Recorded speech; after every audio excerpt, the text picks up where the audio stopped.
बहुत समय पहले की बात है। यह त्रेता युग का समय था। अयोध्या के राजकुमार भगवान श्री राम अपने पिता महाराज दशरथ के आज्ञा से 14 वर्षों के वनवास पर निकले थे। उनके साथ माता सीता और भ्राता लक्ष्मण भी थे।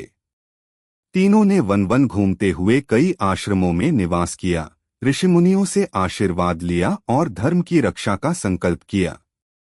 वनवास के कुछ समय बाद वे दंडकारण्य नामक विशाल वन में पहुंचे। यह वन अत्यंत विशाल और घना था। पेड़ इतने ऊंचे थे कि सूरज की किरणें भी मुश्किल से धरती तक पहुंचती थीं। हर ओर जंगली जानवरों की गर्जना गूंजती थी। लेकिन इस वन की सबसे बड़ी समस्या थी राक्षसों का आतंक। दंडकारण्य में अनेक महर्षि, तपस्वी और योगी निवास करते थे। वे लोग ध्यान, जप और यज्ञ के द्वारा परमात्मा की उपासना करते थे। परंतु राक्षसों ने उनका जीवन दूभर कर दिया था। वे ऋषियों के यज्ञों को नष्ट कर देते, उनके आश्रमों पर आक्रमण करते और उन्हें मार डालते। इस कारण वहां धर्म कर्म रुक गया था और भय का वातावरण व्याप्त था। ऋषियों की पुकार। जब श्रीराम उस वन में पहुंचे तब ऋषियों ने उनका स्वागत किया। वे सभी बहुत दुखी थे।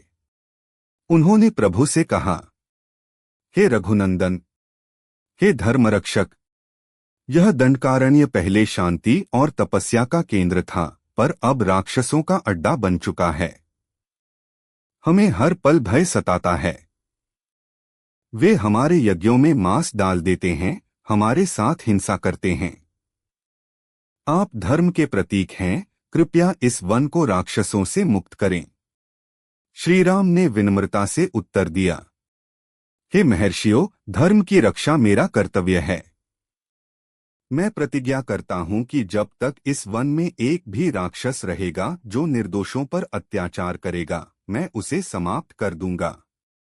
यह कहकर उन्होंने अपना धनुष संभाला और युद्ध की तैयारी कर ली। सुरभित आश्रम में पहला युद्ध। दंडकारण्य के भीतर आगे बढ़ते हुए श्रीराम, सीता और लक्ष्मण एक दिन एक आश्रम पहुंचे।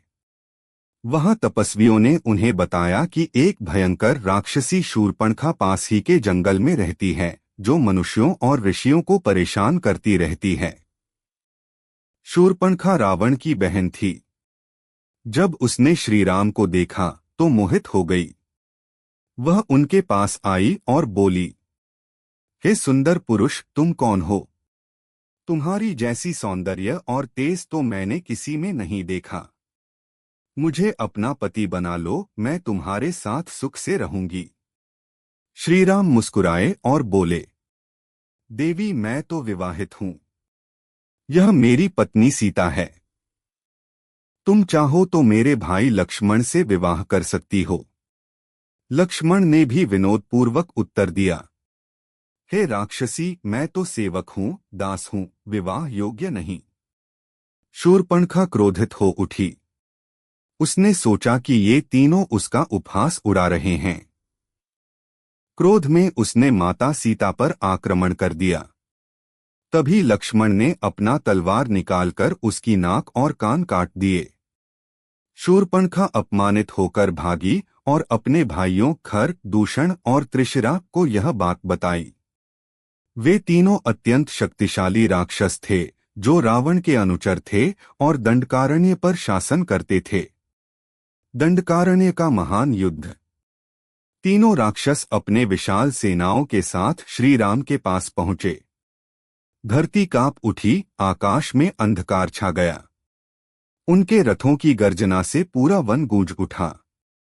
खर ने कहा, अरे मनुष्य, तूने हमारी बहन का अपमान किया है, अब तेरा विनाश निश्चित है। श्रीराम शांत स्वर में बोले, मैंने किसी निर्दोष का अपमान नहीं किया, केवल धर्म की रक्षा की है।